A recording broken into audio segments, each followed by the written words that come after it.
Hi guys, nakaka-bad trip. Sobrang bad trip ako ngayon. Mahaba yung pasensya ko. Pero ngayon, hindi na ako magpapasensya. Hindi na ako magpapasensya sa inyo, JNT. Nakikita niyo po tong bote na to? Ito po yung small business namin na Chacal Scents. Hindi ako bad trip dun sa mga nagko-complain. Kasi hindi ko sila masisisi. Una sa lahat, alam po ni JNT na fragile yan. Naglalagay kami ng sticker ng fragile para ingatan ng mga riders nila. Pero wala silang pag-iingat. Ilang beses na nangyari tong case na to. More than 20 times na. Ganito pa din. At sa lahat ng panahon na yon, na may mababasag si JNT na bote namin, kami yung nagpapalit.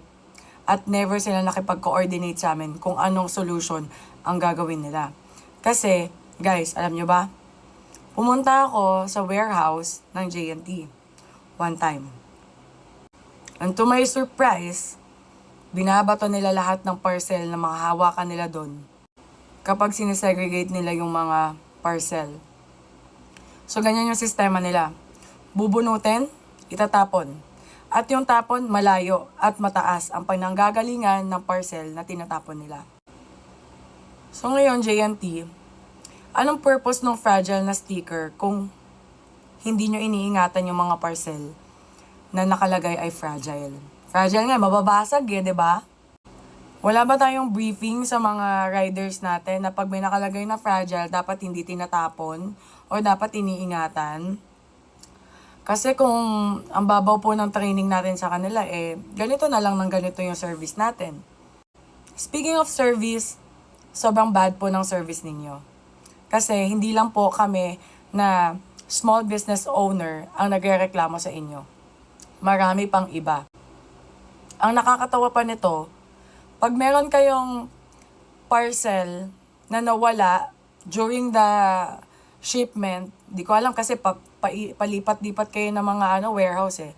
Siguro, kunwari, from Antipolo, mapupunta sa warehouse ni Manila, tapos tatambay muna ng ilang days doon bago ipapadala sa Davao or sa ang daming stopovers. Tapos pag nawala, i-message nyo lang si customer na nawala. Pero si owner, hindi niya i-message. Ngayon, magme-message si customer sa amin, especially sa akin, na hindi daw ma-deliver sa kanila kasi nawala daw po ni JNT yung parcel. So, anong gagawin natin JNT? Lost na lang yon. Hindi nyo babayaran. Kasi gano'n naman kayo eh, di ba? Never akong naka-receive ng message from JNT saying na, Ma'am, yung parcel po, nawala namin during the transit. So, papalitan na lang po namin yung amount nung parcel na pinadala. Walang ganon, be. Pero magagaling kayong mag-message pag sasabihin nyo, Ma'am, pick up na po. Or Ma'am, delivery nyo po. Saan po kayo? Ganyan. Pag nabasag nyo yung bote namin, may message nyo lang yung nag-order. Tapos sasabihin nyo sa kanila, basag po. Pero hindi kayo aamin na dahil sa inyo, nabasag yung bote. Now, question. Bakit po hindi nyo nilang nilagyan ng box para magkaroon ng protection? Naglagay po kami ng box before. Yan yung solution namin. But then, nagreklamo pa din yung mga customers kasi daw, ang baho daw. Yes, correct. Mabaho po ang chemical reaction ng amoy ng box, ng amoy ng plastic, at saka ng amoy ng perfumes. Why? Una sa lahat, yung bote po namin, mura lang yan. Pangmasa talaga yung presyo niya. So, kaya siya mura, kasi mura lang din po yung bote. Pero, ang binibili natin is yung laman, di ba? The quality-wise is good. So, sa klase ng bote na yan, meron siyang laman na oil-based perfume. So, si oil at saka si alcohol, pag sobrang dami ng pinagdaanan niya, they will find their way out. Now, may konting leak. Yung leak na yon, pag umalo yun sa amoy ng plastic at amoy ng box, iba po talaga yung amoy niya. Pero yun na yun.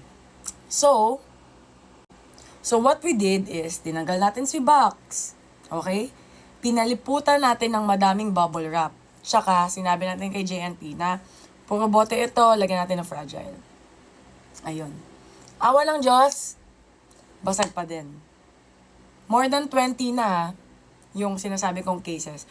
Pero grateful kami kasi may mga nakakarating ng Isabela, nakakarating ng Davao na hindi nababasag yung parcel. Thankful, grateful talaga kami doon.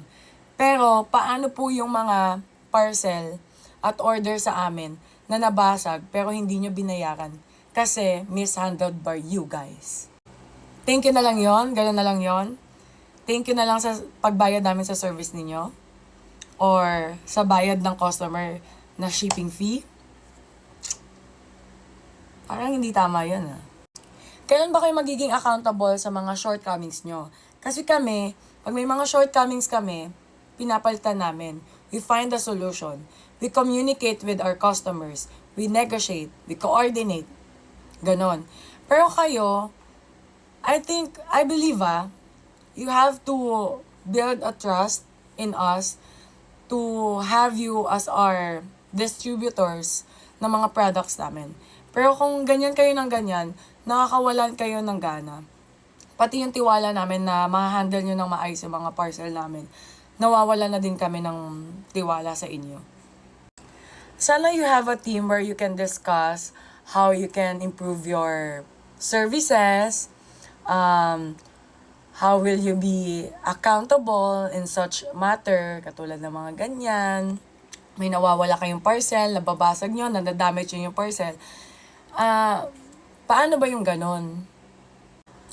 Kasi sa tagal-tagal namin nagbebenta ng mga products namin, at kayo yung number 1 courier, never ako naka-receive ng parang communication with you guys discussing about a certain issue such as, "Ma'am, sorry po, nabasag po kasi ng rider namin yung parcel. Papalitan na lang po namin yung bayad." Wala. Basag na basag yan, Lagi kaming nirereklamuhan. Ayusin daw namin yung packages namin. Sa totoo lang po yung perfume namin, pangmasa lang talaga yan. Hindi po kayo bumibili ng perfume na nasa roastan. Magkakano lang yan, 80 pesos nga lang po yung panliit namin na bote.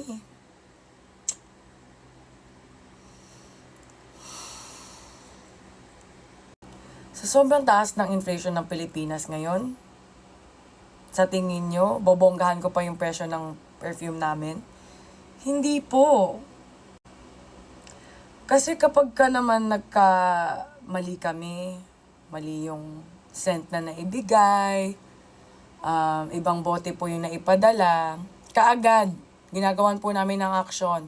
Papalitan po namin yan. Nagbibigay pa kami ng freebies paminsan. Pero itong si JNT, pag sila yung nagkaroon ng bad na service, wala silang ginagawang compromising. Hindi sila nakikipag-compromise sa mga, customers nila. I don't know JNT Philippines, but find a way to contact me and coordinate with me kung anong solutions ninyo na naisip regarding this matter. Kasi hindi lang ako yung nagrereklamo ng ganito. Sobrang dami na.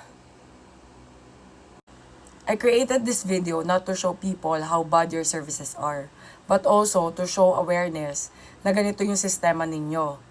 Diyan, JNT.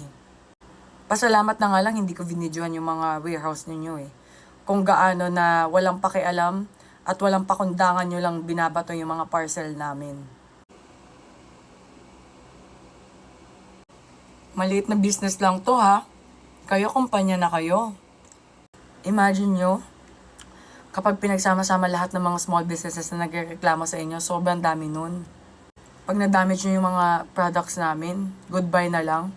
Dahil kasi malaki na kayo, kumpanya kayo, tas kami small business lang.